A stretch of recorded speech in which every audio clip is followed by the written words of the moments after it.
और शिव महापड़ ग्रंथ में भगवान राम और सती का सुंदर संवाद है। राम जी ने इतनी सुंदर कथा सुनाई सती को, मैं विष्णु का अंश अवतार हूं, और शंकर भगवान ने मुझे वरदान दिया है कि जब जब आप लीला करेंगे तब आपकी लीला के दर्शन के लिए मैं उपस्थित रहूंगा।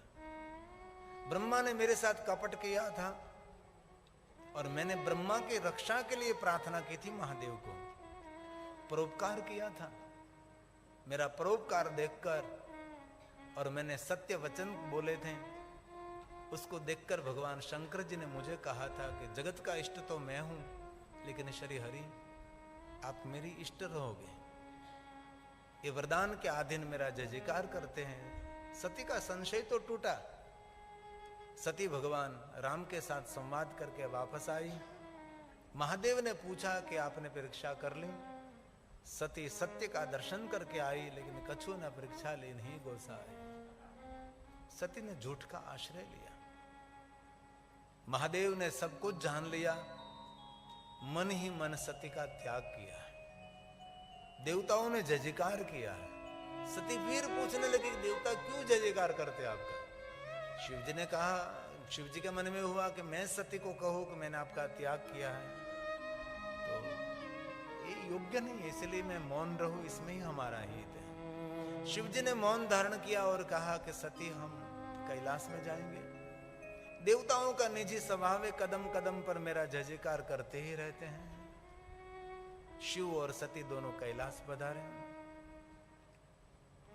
सती ने देखा तो भगवान शिव जी कैलाश में पहुंचते ध्यानस्थ हो गए। 87,000 साल बीत गए। सती इंतजार करते रहे और इंतजार करते करते सती ने अपने मन ही मन क्षमा मांगी। भगवान मैंने कुछ गलती की है, मुझे क्षमा कर दीजिए। इसी समय भगवान शिव जी ने नेत्र खोले, लगे कहन हरि कथा रसाला। तुरंत भगवान महादेव ने कथा का प्रारंभ कर दिया। सती बहुत और सारे प्रश्न करे, इससे पहले तो कथा प्रारंभ कर दी। लेकिन सती का मन व्याकुल है, कथा में चित्त नहीं, कथा में मन नहीं है। और जिस समय भगवान शंकर जी सती को कथा कह रहे हैं, इसी समय यही काल प्रजेश नगर में दक्ष महाराज ने इतना बड़ा यज्ञ का आयोजन किया है। और यज्ञ का हेतु था शंकर जी का बहिष्कार, शंकर जी का अनादर। क्योंकि कोई नवेशाना प्रसंग में एकत्र हुए थे और यज्ञ में दक्ष महाराज वहां आगमन हुआ था और सभी देवताओं ने खड़े होकर दक्ष महाराज का आदर किया। और शिव जी को मालूम नहीं था ये दक्ष महाराज का आगमन हुआ है। शिव जी बैठे थे, ध्यानस्थ थे। और इसी समय दक्ष ने निर्णय लिया था सभा में, जैसे शंकर ने मेरा अनादर किया वैसे शंकर का मैं बहिष्कार करूं।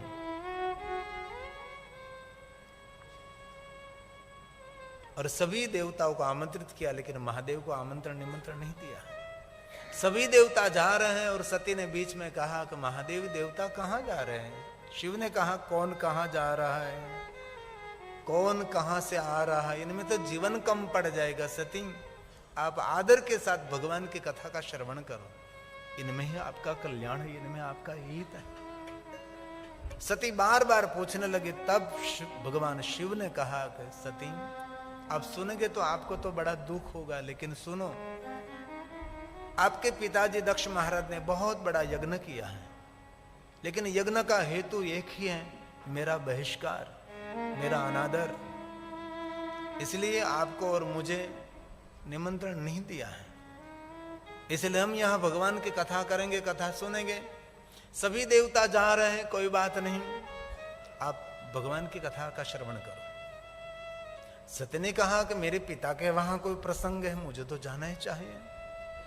शिव जी ने बहुत समझाया, लेकिन शंकर जी की बात सती ने नहीं मानी। तब महादेव ने कहा सती आपकी जो मन की इच्छा है आप जा सकते हैं। और महादेव ने अगणित गणों को सती की रक्षा के लिए भेजा है। इतने गण सती के रक्षा के लिए गए कि प्रजेश नगर के द्वार से लेकर कैलाश के द्वार तक इतने गण साथ में थे। लेकिन स्वयं शिव कहता है जब काल का समय आता है तो कोई रक्षा नहीं करता, रक्षा उनकी होती है जो महाकाल के सानिध्य में रहता है। सती ने स्वयं शिव का सानिध्य छोड़ दिया। सती जो शिव का सानिध्य जो त्यागे नहीं, तो सती की मृत्यु कैसे आ सकती है? लेकिन आज सती ने स्वयं महादेव का सानिध्य छोड़कर वहां पिता के वहां पहुंच गए। विद्वान संतो संवाद करते हैं कि सती जो वहां ही रहती तो सती की मृत्यु नहीं आती, लेकिन सती को मृत्यु खींचकर वहां ले गए। काल आ गया, लेकिन सती ने महाकाल का सानिध्य छोड़ दिया। शिव जी यहां भगवान राम का स्मरण करने लगे, क्योंकि भगवान महादेव तो तीनों काल के स्वामी हैं, भूतकाल वर्तमान भविष्य सब कुछ। सती प्रजेश नगर में प्रवेश किया, सभी नगरवासियों ने सती का अनादर किया। सती को देखकर सभी लोग अपने मुंह को मोड़ने लगे कि उसको तो उसके पिता ने निमंत्रण भी नहीं दिया है, क्यों आई है? नहीं बोलने जैसे अपमान भरे हुए शब्द सभी लोग बोलने लगे। सती पिता के वहां गई और सारे मेहमान लोग भी बहुत सारे ताने मारने लगे। सती के मन में हुआ कि भगवान शिव जी ने कहा था कि नहीं जाना है, तो अभी मैं आई। अरे पूरा समाज मेरा अनादर कर रहे हैं। जो समाज मेरे पर पुष्प की वृष्टि कर रहा था, जो समाज मेरी जय जयकार कर रहा था, यही गांव है, यही मेरे पिता का आंगन है। सती को आज बहुत दुख हुआ। सती जब तपस्या करके प्रजेश नगर में आई थी, तब नगरवासी उसकी जय जयकार कर रहे थे, पुष्प की वृष्टि भी कर रहे थे।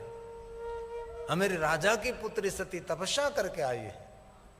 वही लोग हैं, वही गांव है, और कोई नहीं है।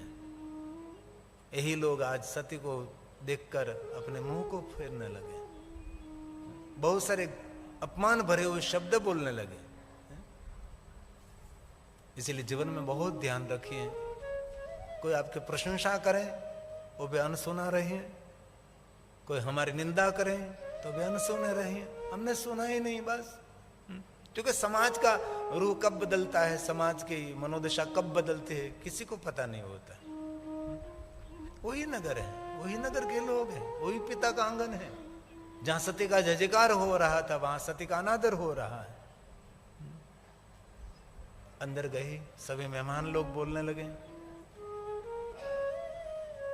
लेकिन मेहमान के साथ में बैठी हुई माता वीरणी सती को देख लिया। खड़ी होकर सती के सामने आई कि बेटा पुत्री सती, सब लोग आ गए थे, लेकिन इस यज्ञ में आप नहीं उपस्थित, तो मेरा मन तेरे पास ही था। मां और बेटी बहुत प्यार से मिले, और माता वीरणी ने कहा कि बेटा पुत्री सती, तेरे पिता दक्ष महाराज ने तुझे निमंत्रण नहीं दिया है। माता वीरणी रो पड़े। सती शांत रही, लेकिन माता वीरणी ने कहा बेटा सती, यज्ञ नारायणनाथ दर्शन कर, जल्दी वापस आ, हम दोनों बैठकर सुख और दुख की बातें करेंगे। लेकिन मां वीरणी को पता नहीं सती की अंतिम मुलाकात है। दुनिया में किसी को पता नहीं होता किसकी पहली मुलाकात, किसकी अंतिम मिलन हो रहा, किसी को पता नहीं। मां मैं अभी आती हूं। जहां यज्ञ हो रहा था वहां सती गई। सभी देवताओं की उपस्थिति, सभी ऋषि मुनियों की उपस्थिति, और वहां सती पहुंची और पिताजी को मिले। पिताजी आपने ये क्या किया? आप तो जानते हैं ना, सभी देवताओं की पूजा का फल शिव पूजा से मिलता है, सभी यज्ञों का फल शिव देते हैं, और इस कार्य में शिव नहीं है तो आपका कभी कल्याण नहीं होगा। कल्याणकारी तो स्वयं शिव है, शिव के बिना किसी का कल्याण हुआ नहीं और होने वाला भी नहीं है। और दक्ष महाराज ने पुत्री सती का अनादर किया है, अभिमान युक्त शब्द बोले हैं। और सती ने कहा था मैं वहां तक मैं रहूंगी जहां तक आप में सरलता रहेगी, नम्रता रहेगी, विनम्रता रहेगी। जब अपने अभिमान अहंकार प्रकट होगा तब मेरी लीला को मैं पूर्ण करूंगी। सती ने सुन लिया। यही समय उर्धरी चंद्रमौली पृष्ठकेतु भगवान शिव जी का ध्यान दिया। भगवान, जहां आपका अनादर हो रहा है वहां मैं कैसे रह सकती हूं। और सती ने अपने अंग में से योगाग्नि को प्रकट करके अपने शरीर को शांत कर दिया। कई लोग कहते यज्ञ कुंड में कूद पड़ी और जलकर भस्म हुई, नहीं, अपने शरीर को शांत किया। सती मरत हरिसन बरु मागा, जन्म जन्म शिव पद अनुरागा। सती अंतिम श्वास तक श्री हरि को याद करती रहो, कहते रहे कि हरि मेरे पर कृपा करो, जन्मों जन्म तक मुझे शंकर जी मिले, शंकर के चरणों में मेरा प्रेम रहे। सती ने अपने देह का त्याग कर दिया। भगवान महादेव को कैलाश में पता लगा। भगवान शंकर जी ने जटा पछाड़े नहीं, जटा के एक लट में से वीरभद्र और काली को प्रकट किया। और स्वयं शिव जी ने वीरभद्र को कहा दक्ष महाराज के अभिमान को मिथ्या करें। और वीरभद्र आकाश मार्ग पर बड़ा सैन्य लेकर आए, हुंकार करते हुए, और आकाशवाणी होने लगी जिनको अपना जीवन प्रिय है यज्ञशाला छोड़कर चले जाए। बहुत ऋषि मुनि सभी देवता नाच बाग करने लगे। तब भृगु ऋषि ने कहा दक्ष महाराज, अब आपकी कोई रक्षा नहीं कर सकता। मैं भी नहीं, मैं आपका सद्गुरु हूं, लेकिन मैं भी स्वयं आपकी रक्षा नहीं कर सकता। ये शिव जी का कोप है। मैंने आपको कितनी बार समझाया कि शिव के साथ विरोध करना विधि के साथ विरोध है। आपने बहुत गलत किया है। अब क्या होगा पता नहीं। भृगु ऋषि दक्ष महाराज को कह रही थी। समय में वीरभद्र वहां पहुंच गए। वीरभद्र ने दक्ष महाराज को कहा दक्ष महाराज आपको पता नहीं, सभी यज्ञों का फल महादेव देते हैं। सभी सत्कर्मों के साक्षी भगवान शिव रहते हैं। सत्कर्म पूर्ण हो जाता है लेकिन शिव जागृत रहकर सभी फल देते हैं। और आपने शंकर जी का बहिष्कार किया। भृगु ऋषि ने युद्ध रोकने के लिए बहुत प्रयास भी किया था, लेकिन अंत में भृगु को निष्फलता मिली और युद्ध के परिणाम स्वरूप दक्ष का धड़ से मस्तक अलग हुआ। और भृगु ऋषि ने आदिदेव परमपिता परमात्मा भगवान शिव को याद किया, महादेव मेरे दक्ष का कल्याण करो, मेरे दक्ष का हित करो, मेरे दक्ष का शुभ करो, मंगल करो। और भृगु की प्रार्थना से भगवान शिव वहां प्रकट हुए।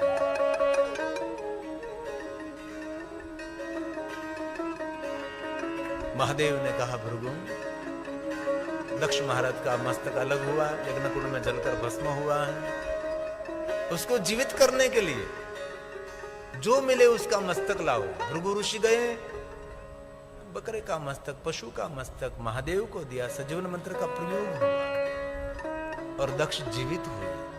दक्ष महाराज ने महादेव को कहा, महादेव मुझे क्षमा करें, अभिमान अहंकार में मुझे पता नहीं रहा भगवान, मैंने कैसा बर्ताव किया, मैं नमस्कार करता हूं। और दक्ष महाराज ने शंकर भगवान की सुंदर स्तुति की है। मेरे प्रणाम का स्वीकार करें महादेव। ये सुंदर शब्द प्रसाद दक्ष महाराज के मुख से निकला है। नमामि देवं वरदं वरेण्यं।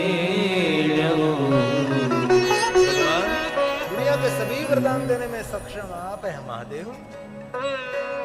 शंकराचार्य मठ उज्जैन से श्रीमद परमहंस परिवाचार्य 1008 स्वामी श्री पूर्णानंद गिरि जी महाराज पधारे। बहुत तालियों के साथ महाराज श्री को प्रणाम करें। हमारे जजमान श्री सुभाष चंद्र जी आदर के साथ सम्मानित करें और प्रणाम करें, आशीर्वाद ग्रहण करें। सहपरिवार के साथ हितेश भाई, विशाल भाई और दोनों पुत्रों के साथ पिताजी हमारे पूर्णानंद गिरि जी महाराज का आदर करते हैं। दक्षिण मूर्ति पीठाधीश्वर, बहुत हृदय से प्रणाम और आदर।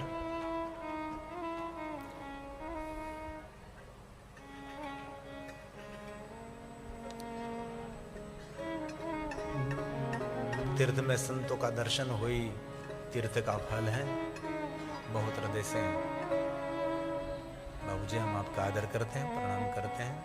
आइए पुनः पुनः कथा में प्रवेश करेंगे। दक्ष महाराज ने महादेव की सुंदर स्तुति की है। मैं प्रणाम करता हूं महादेव, दुनिया के सभी वरदान देने में आप सक्षम महादेव आप हैं, आप वरद हैं। मुझे क्षमा करें, बहुत लंबी स्तुति है, लेकिन शंकर भगवान की स्तुति दक्ष महाराज ने की है। नमामि देवं वरदं वरेण्यं, नमामि देवं च सदा सनातनं, नमामि देवादिमपीश्वरं हरं, नमामि शम्भो जगदेकबन्धुं,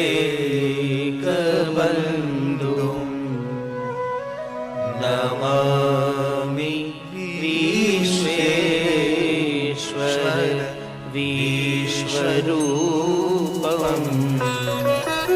सनातनं ब्रह्म निजात्मरूपं, नमामि सर्व निजभावगम्यं,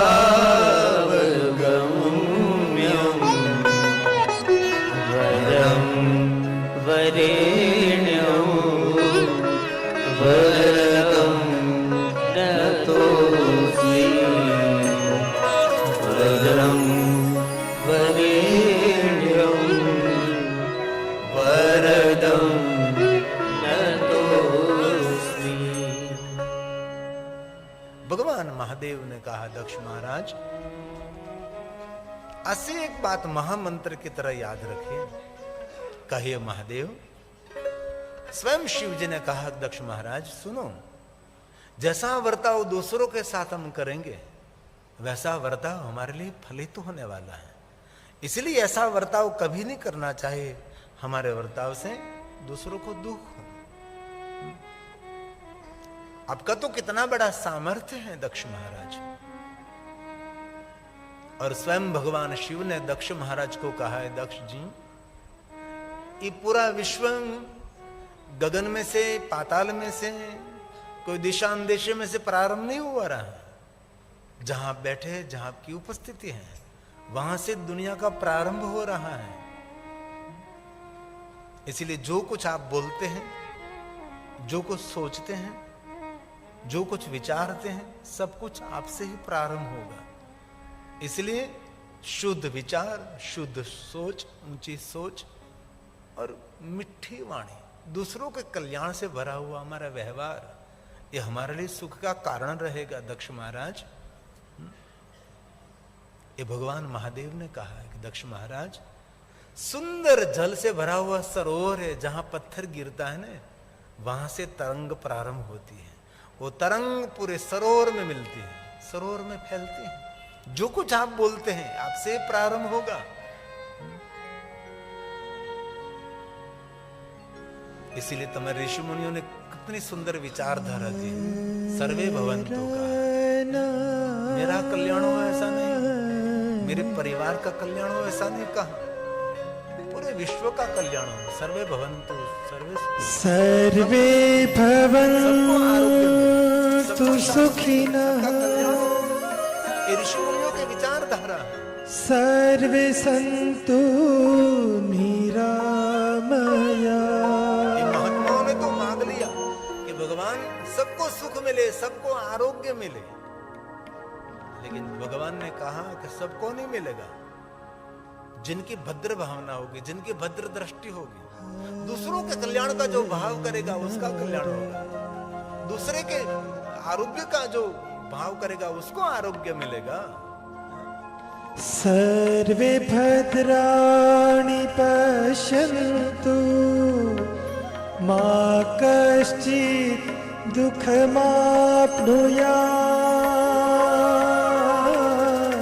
मा कश्चित् दुःखमाप्नुयात्। इसीलिए जीवन मिला है तो दूसरों के हित की कामना करें।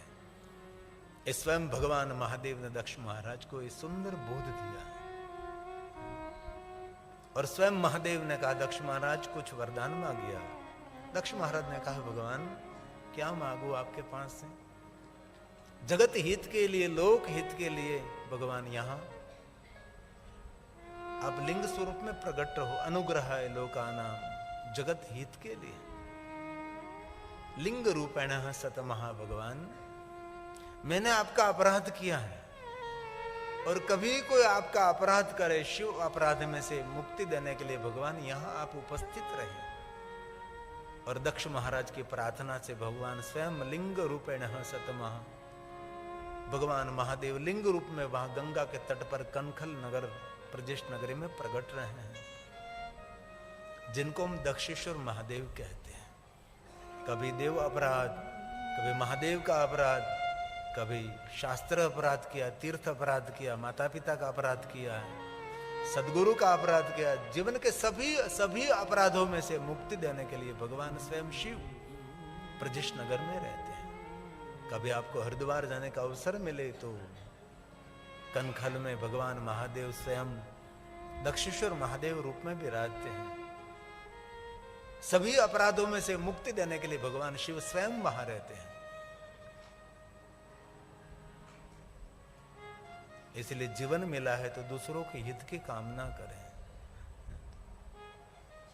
और ये अवसर हम सबको मिल सकता है ना, दूसरों को सुख दे सकते हैं, दूसरों का कल्याण कर सकते हैं। मनुष्य जन्म फिर नहीं मिलेगा। सिंध भैरवी एक बार मिला, अवसर मिला, बार बार किसको मिलता है? इसलिए शुभ चिंतन, शुभ विचार, शुभ व्यवहार हमारे जीवन में सुख का कारण बनता है। और हम कितने सभी भाग्यवान हैं कि हम भगवान महाकाल की नगरी में हैं और महाकाल के सानिध्य में हम सब बैठे हैं। यहाँ से हम सभी संकल्प करेंगे, शत्रुओं के लिए भी हम शुभ संकल्प करेंगे। जिनके साथ हमारा मन दुख हुआ, जिनके साथ हमारी शत्रुता है, उसके लिए भी हम शुभ भाव करेंगे। भाव भावा करम शिवम। आइए भाव से और आदर के साथ 2 मिनट के लिए नमः शिवाय, नमः शिवाय, नमः शिवाय, नमः शिवाय, नमः शिवाय, नमः शिवाय, नमः शिवाय, नमः शिवाय, नमः शिवाय, नमः शिवाय, नमः शिवाय, नमः शिवाय, नमः शिवाय, नमः शिवाय, नमः शिवाय, नमः शिवाय, नमः शिवाय, नमः शिवाय, नमः शिवाय, हे महादेव।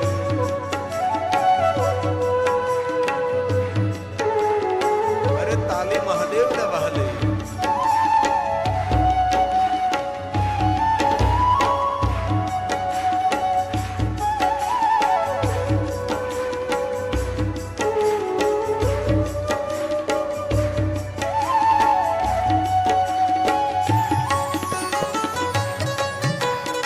हे महादेव, हे महादेव।